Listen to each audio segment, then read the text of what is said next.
Hey, this is Flo Jung, and I wanted to give you a few important tips for your first few wing sessions. Basically, for me, the most crucial point when you start wing foiling is that you have the right board.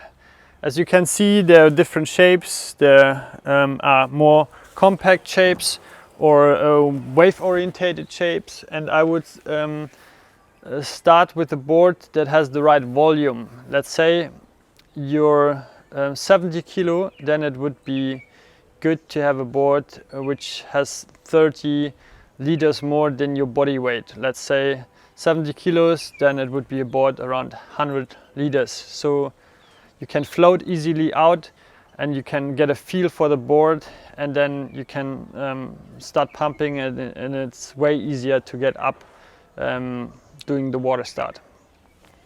The next thing would be that you have the right gear setup and the right foil under the board.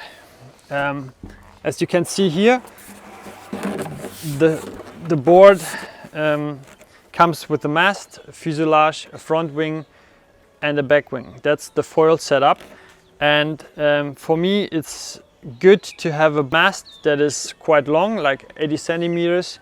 That gives you a big range to also maybe sometimes come too much out of the water, and the front wings they don't catch like air right away. So I think that is really helpful. The other thing is that you use the right surface of the front wing.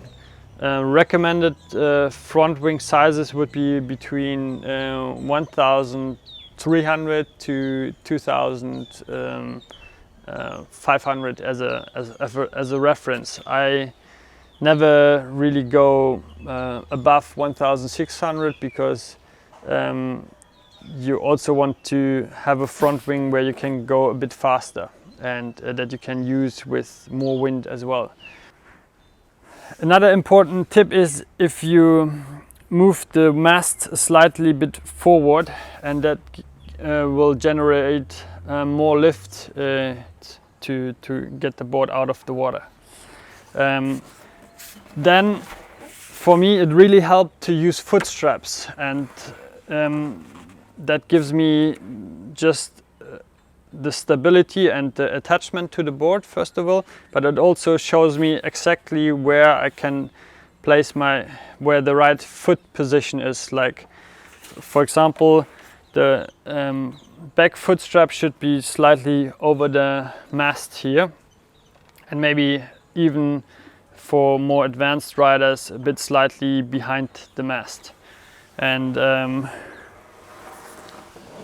that will allow me to really be attached to the board, and it helped me in the beginning to get a good feel for the board.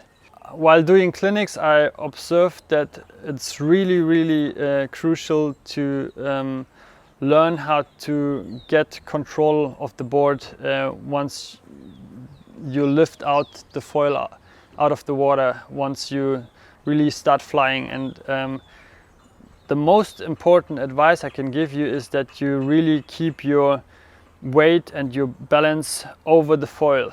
You have to imagine that your body is actually an extension to the mast. So whenever the body will bend, also the board will bend or will turn to the one side or the other side. And that is really dangerous, because you don't want to go forward and then your foil comes out and the board flips and you fall into the foil. So that's why I would recommend that you make small pumping movements. You feel that there's pressure in the wing, and then you kind of slowly pump the board out of the water. Keep your weight on the front foot, and then really lock up your core. Like, you want to be as straight as possible and really feel that you have always control of your board like that. I hope these few advices will help you to quickly advance in wing foiling, and create memories that last for a lifetime. Enjoy, and yeah, all the best.